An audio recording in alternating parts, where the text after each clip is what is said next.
Good day everyone, we are Group 3. Today we are presenting our topic called Human Person as Oriented Towards Their Impending Death.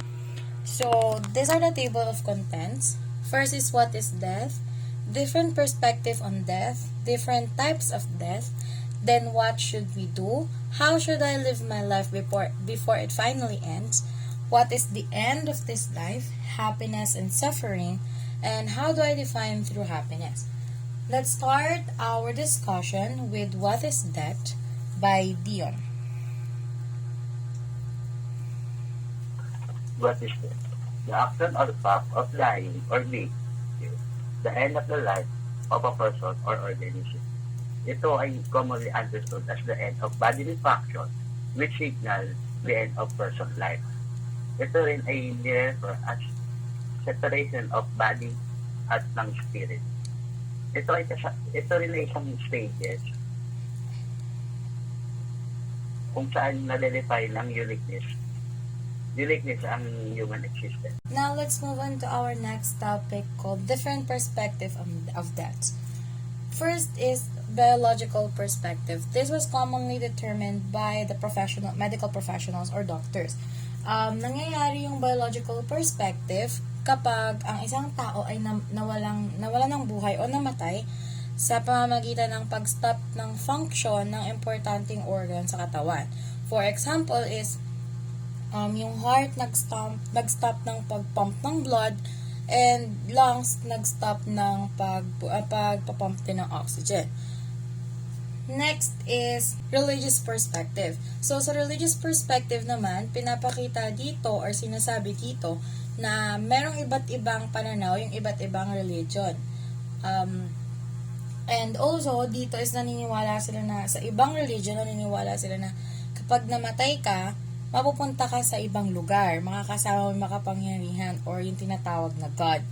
Next is philosophical perspective. Dito naman is may mga philosophers na naniniwala na kapag yung tao ay namatay, is yun na yung end niya. Wala na siyang ibang pupuntahan or wala nang iba pang mapaglalakbayan. While the other philosophers naman, naniniwala sila na kapag namatay ang isang tao, is may mapupuntahan silang ibang lugar or tinatawag na eternal life. Lastly is cultural perspective. Dito naman, sa cultural perspective, pinapakita yung iba't ibang culture kapag ka merong patay. Like, yung mga pamahiin, traditional na pagramdam ng sorrow nila, and yung pagsunod nila sa mga nakasanayan nilang culture and tradition kapag merong namamatay. Next is different types of death. So, first is natural causes. Like, parang same sa ng biological perspective. Dito is yung natural causes siya. Like, yung nabangungot, yung basta yung natural siya, like, physical siya nangyayari. And, yung sa organs, mostly yung natural causes. Next, unnatural causes. Yung sa, unnatural causes naman, kabaliktaran siya ng natural causes, obviously. Dito naman is pwedeng pinatay or dito nag-suicide. Parang ganon. Next. Types of killing. Ito naman is like yung sa accidents, ganon, or pinatay. Yun nga, types of killing siya. So, yung types of death na to is yung pinatay siya. Like, pinatay, binaril, sinaksak, ganon. Next. Then what should we do? We are born into human life. We grow and we die. Before we die, we need to do the things that we want to do. Gawin mo na yung mga bagay na nagpapasaya sa'yo.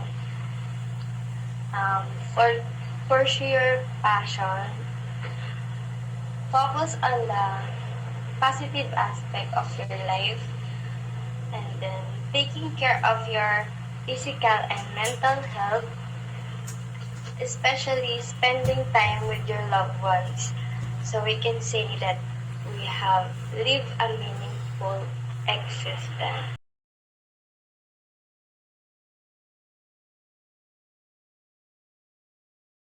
finally end. Okay. What is the end of this life? First terminus, which means the full stop or end of a life. For them, life ends and nothing follows. For them can consider death as the final destination. Second is telos, which means goal, purpose, or fulfillment. Death is not the goal of life. For them, when we say death, death is considered as a part of our life, integral of our life. In the four weeks, for example, encounter death and expected and your evil to reach and good your purpose and goal and your purpose in your life before you die. Temporary living. Temporary living means it challenges us to do something that would be good for us. Like, parang gagawa ka ng something, gagawa ka ng isang bagay na mas makakabuti sa'yo. Yun yung temporary living. To further understand our later topic, let us first define what is happiness and suffering. According to Oxford Dictionary, the definition of happiness is a state of being happy. To make it more clear, from the same source, Oxford Dictionary, it defined happy as the feeling or showing pleasure and contentment. Meaning, happiness is the state of feeling or showing pleasure and contentment. To translate in Tagalog, ang ibig sabihin ng kaligayahan ay pakiramdam o pagpapakita ng kasiyahan at kontento. Next is suffering. Suffering is the state of undergoing pain, distress, and hardship. Although sometimes suffering is identified as pain, suffering is better understood as the feeling as a highly unpleasant emotional state associated with considerable pain or distress. So, to tackle about how do I define true happiness. So, true happiness is different for everyone. It often involves a feeling content, fulfilled, and positive about life. But it comes from a meaningful connections, personal achievements, and a sense of purpose. True happiness is subjective and deeply personal experience. And as I said a while ago, it often involves a sense of contentment, fulfillment, and joy derived from a meaningful connections and personal growth and purposeful life. Goods and or sources of happiness. Noble good. Noble good is a type of good to be pursued for its own sake, with friends, family, or lover. Noble good is done out or with kindness. Useful good. Useful good. This can be a physical or material things, having education, being wealthy, having fame is a useful good. And lastly, pleasurable good. This can be in a physical way or words. It can be in a words of affirmation way, physical way, or having the satisfaction. So, what makes you happy? What does make you happy? We all seek to achieve a kind of happiness in our lives. It could be from achieving achievements in our life, such as from school or to work, or gaining objects that we want to have, but in the same, it could cause us happiness. For ancient Greek philosophers, they considered happiness to be a kind of achievement that we can gain by living a productive and moral life. They linked happiness to virtue and moral conduct, while as religious philosophers considered happiness to be a kind of union with God because they see it as their ultimate fulfillment. In this certain context, we achieve happiness by aligning our life with God.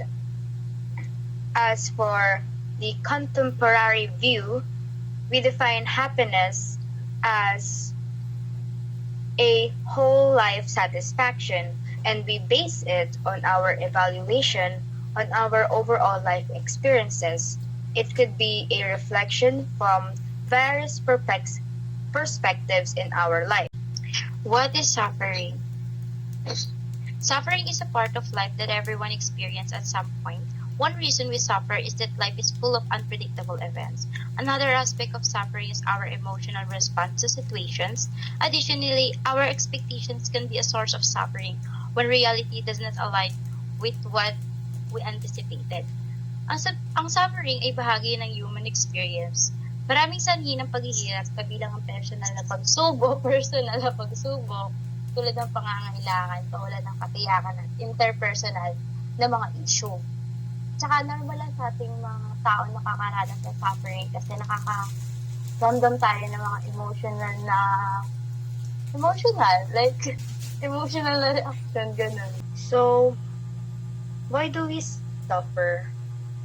We suffer because suffering takes place when we patiently endure the unpleasantness, discomfort, or pain that we feel. It could take many more forms than one. It could happen to you in different kinds of ways. Why we suffer is a complex and philosophical one.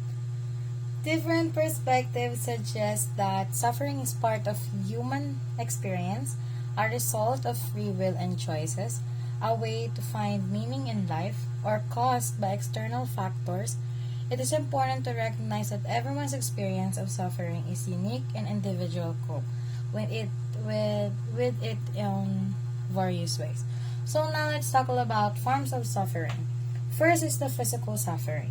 So yung physical suffering, ito yung from the word physical na suffering, ito yung sinasaktan ka physically or nakakaramdam ka ng suffer physically, like binubugbog ka. It's a type of physical suffering.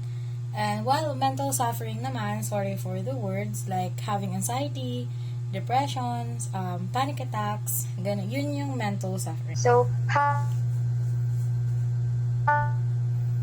how do we approach our death to our complete polar opposites of each other? More like they complement each other, just like how yin and yang does. Palagi niyang ma-experience or magiging magkasama sa isa't isa. And although we'll eventually die in the end, we have the freedom to enrich our lives as well as the lives of other people. In addition, happiness, suffering, and death can all contribute to the meaning of our lives in different ways. Happiness brings joy and fulfillment. Suffering teaches us important lessons and foster growth. And the awareness of that can inspire us to live with purpose and make that most of our time. The meaning derived from these experiences is subjective and varies from person to person. It is important to find a sense of purpose and fulfillment that aligns with our values and bring us contentment. And for our summary, it says here that death is inevitable end of body fluids and the separation of the body and spirit. It is understood from biological, religious, philosophical, and cultural perspectives. Natural and unnatural causes categorize different types of death, including diseases, accidents, homicides, and suicides. Embracing the reality of death can bring a sense of freedom and purpose to our lives. And before our time ends, it is important to have a mobile suffering and death intertwined to give meaning to our existence as we navigate the complexities of life and forge connections with others. Our quiz will be held online. I'll send ilalagay ko yung link doon sa Google Class.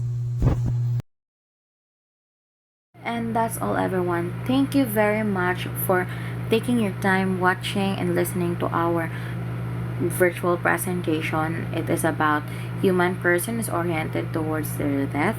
Before I leave you all, let me tell you something. Embrace the fleeting beauty of life, for it is an acknowledging our mortality that we discover the true essence of being human. As we journey towards our inevitable end, let us cherish each moment and live authentically and leave a legacy that echoes through eternity. That's all. Thank you again. We are Group 3.